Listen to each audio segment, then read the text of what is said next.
really articulated this issue as openly and as sincerely as we've been talking about it. I want to thank Honorable Uhuru Odinga for acknowledging that even when the model of PPP has been accepted as the modus operandi of how we are going to run our projects in terms of investments and all that we are supposed to do, that even when the PPP issue has been a hot topic in Kenya, that, Mr. Speaker, my hope and wish is that, yes, let us adopt the PPP model, but let us make sure that we are transparent, accountable, fair, and equitable in trying to distribute the resources of our country.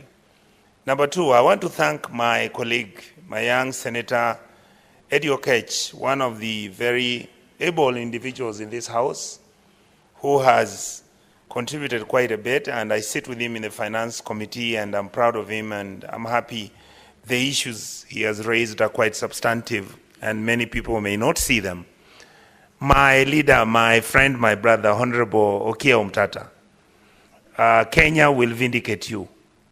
You have consistently raised these issues even before I came to the Senate. Some of us did not understand the weightiness and the importance of raising this issue. Senator Omtata, thank you for noticing that we need to separate the central bank and the treasury from the executive. That is, in fact, one of the challenges that we are going to face as a committee, and we are going to interrogate this. I also want to give credit to my brother, Honorable Mungatana. Thank you, sir. Your experience and time enables you to analyze these issues passionately. I believe that what you have discussed will make Kenya a better place. Mr. Speaker, the public debt management issue in our country is at a crisis level. The reason why I say this is because, Mr. Speaker, we have been looking, analyzing, discussing what is the cost of our debt? Why do we borrow so much money? Why is it that we, in the last 10 years, close to 12 years, we've actually increased our debt by 100%? When President Kibaki was President of the Republic of Kenya, our debt was, by the time he was living, 1.1 trillion shillings. After that period, and you look at where we are right now, our debt is close to 12 trillion. And the question that you ask when you sit in this House, what is it that we need to do to make sure that this exercise, which I personally call an exercise in futility, where we are borrowing excessively, where in fact we are borrowing domestically, Mr. Speaker, where the interest rates at which we are borrowing government money, state funds, you are now at about, some of the banks are giving us money at 12%, 16%. I am told one of the loans was borrowed at 18%. And yet, Mr. Speaker, you know that we can borrow money globally at the cost of 2%. We can actually reschedule Kenya's debts.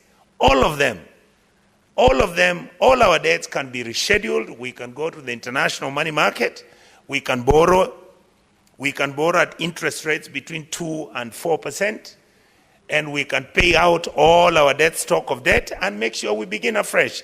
These are the issues that I would want the committee to look at, and I would want this House to look at. Number two, Mr. Speaker, there was a basic operating standard procedure on how we used our borrowed money. What did we do, Mr. Speaker? The money would come, normally the rates at which we borrowed was at 30-70, like Senator Eddie said. Domestically, we would borrow at 30%, because when you borrow domestically, then for the ordinary business person or the ordinary Kenyan, borrowing in commercial banks becomes more expensive, and the banks do not want to lend to ordinary business people. Why? Because of the cost of risk.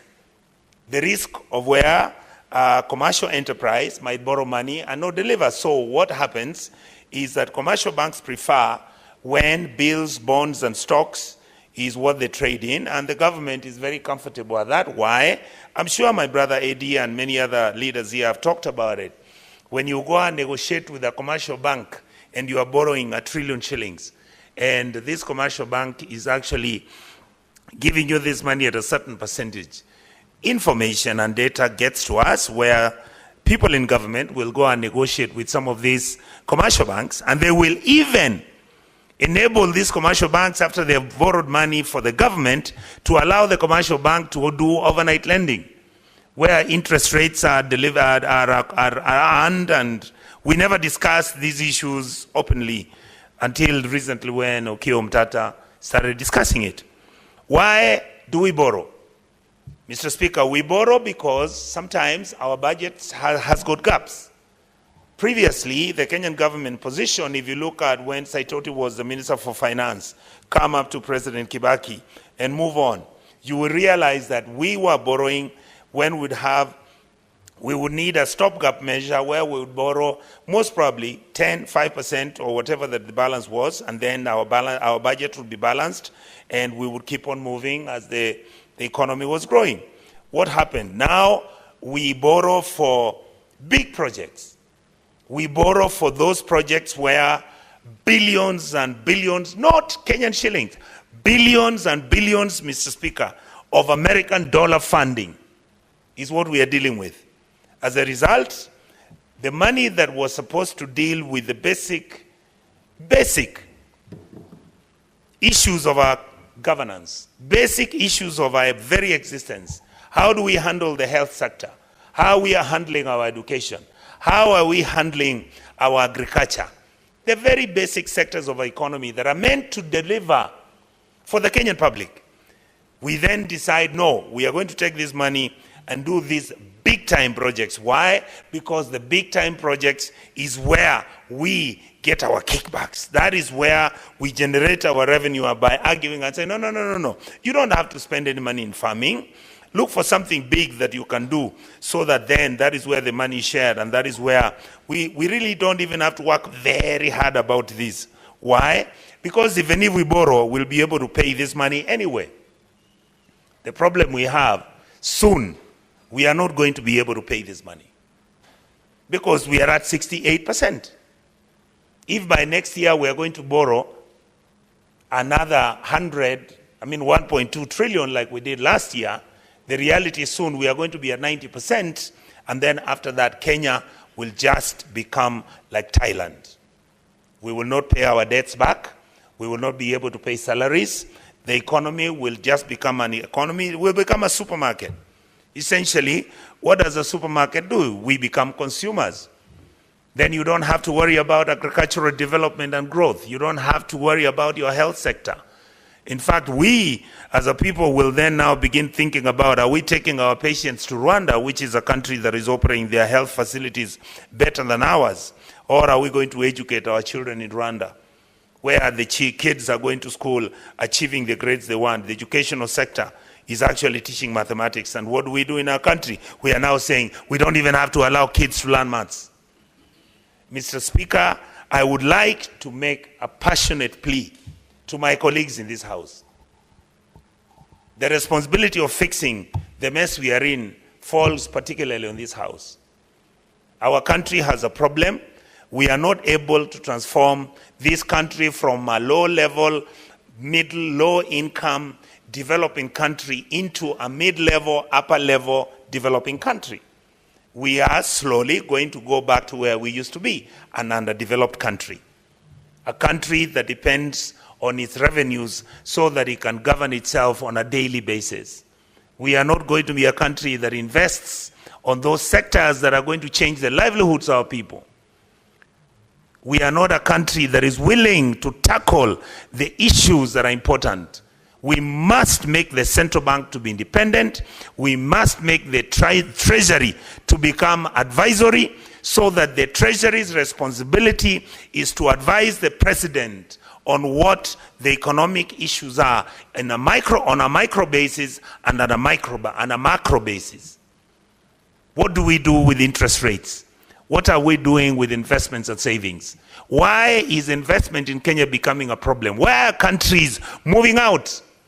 Because once companies move out of your country and they go and invest somewhere, then you have lesser of your people getting jobs, then you have lesser of your people generating revenue for themselves, and you have lesser of the government taking taxes, and you cannot continue taxing people indefinitely. Mr. Speaker, many of my colleagues have brought wonderful issues in this place. In this house, I am so happy with what is being discussed. We must make sure that we are able to make sure that the public debt management system is linked to the IFMI system. It is also linked to the own source revenue systems.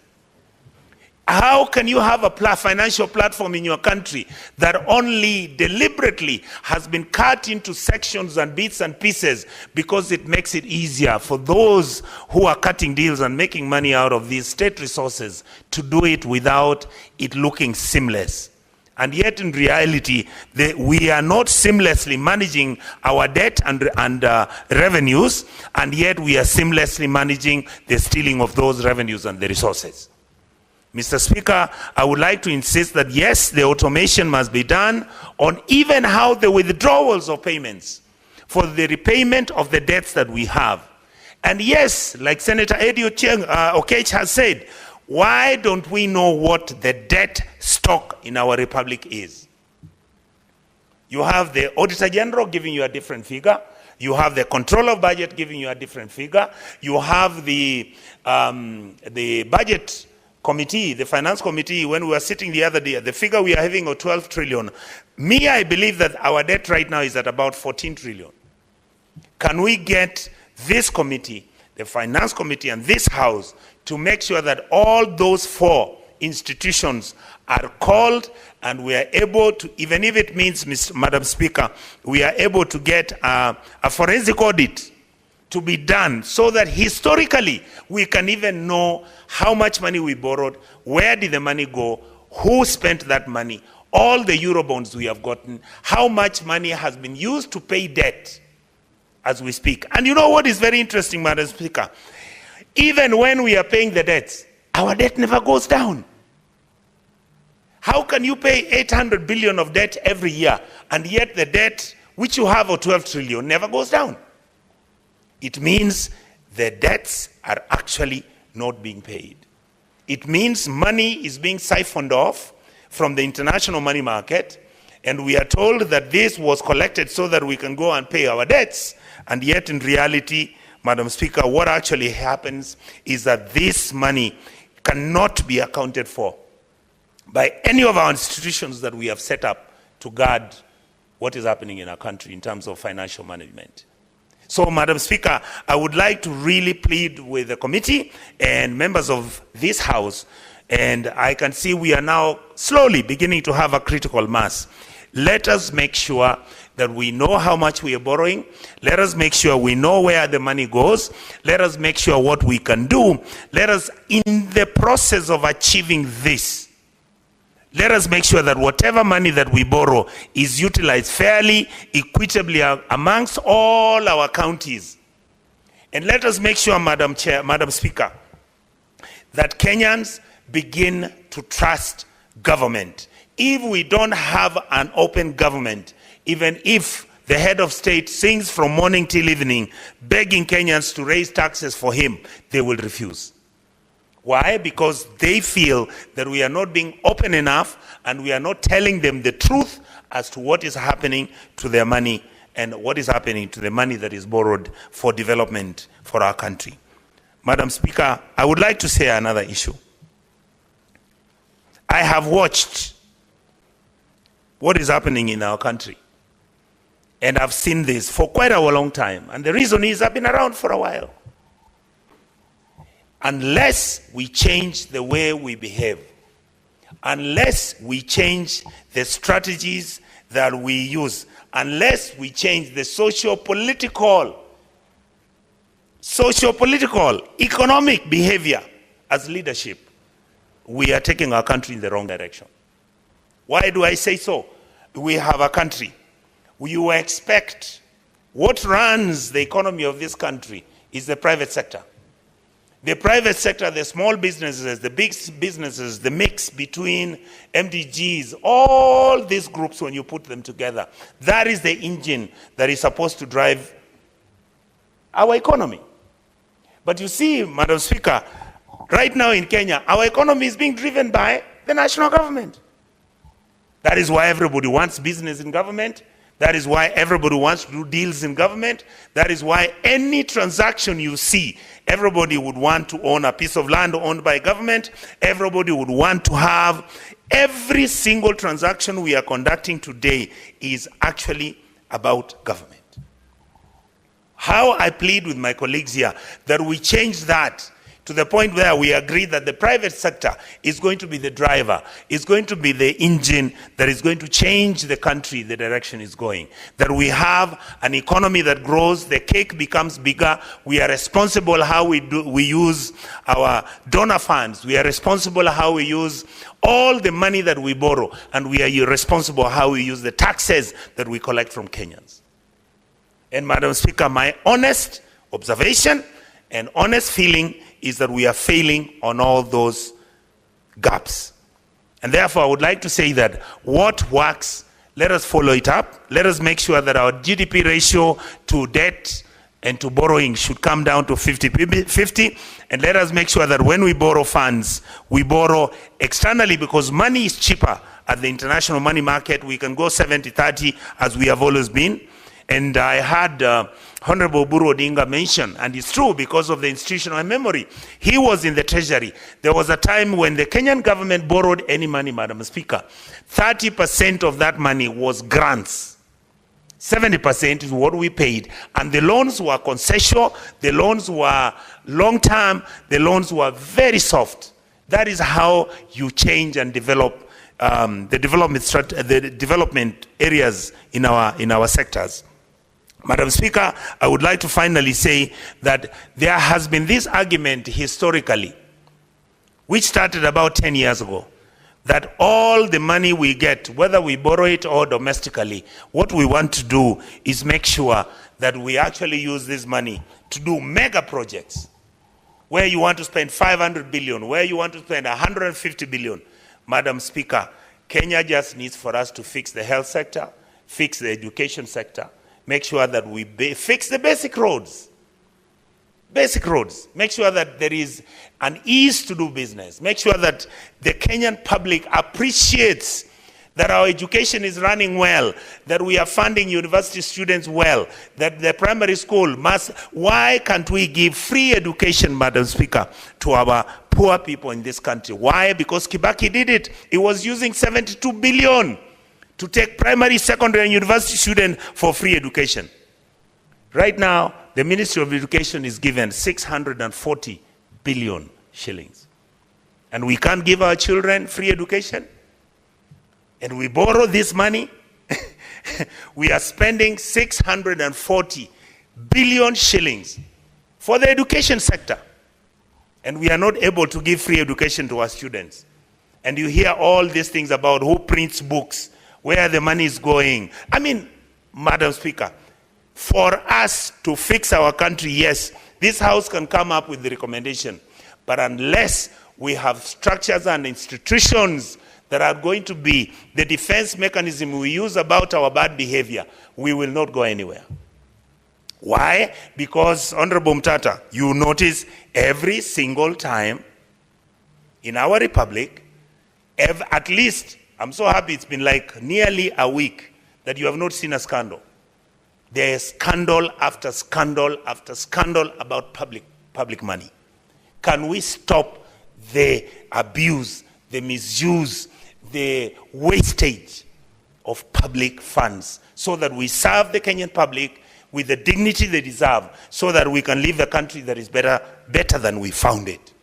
And my worry is, many of us may not see the contradiction of where we are. We are a country that has got a budget that can run between 6 to 7 countries within the East and Central African region. What we have as a budget can run those 7 countries. But if you take the population we have of 50 million, all these countries I'm mentioning, there are 6 or 7, their population is 300 million. How come we are not able to use the resources that we have to fix the mess we are in. And that is why I keep saying, we don't need to borrow. The money we have, in fact, is enough. All right?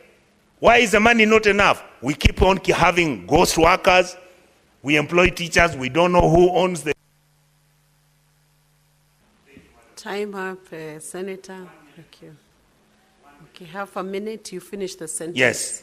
I just wanted to say, let us make sure there is open government, transparent government, where we are accountable to each other, where we manage the resources of our country with prudence and respect, and Kenyans will be always happy that we were in this house. And I really hope that this house, and particularly this house and the budget committee, will stand up and stand for the Kenyans. Madam Speaker, thank you. With all those many remarks, I second the motion. Thank you. Thank you, Senator.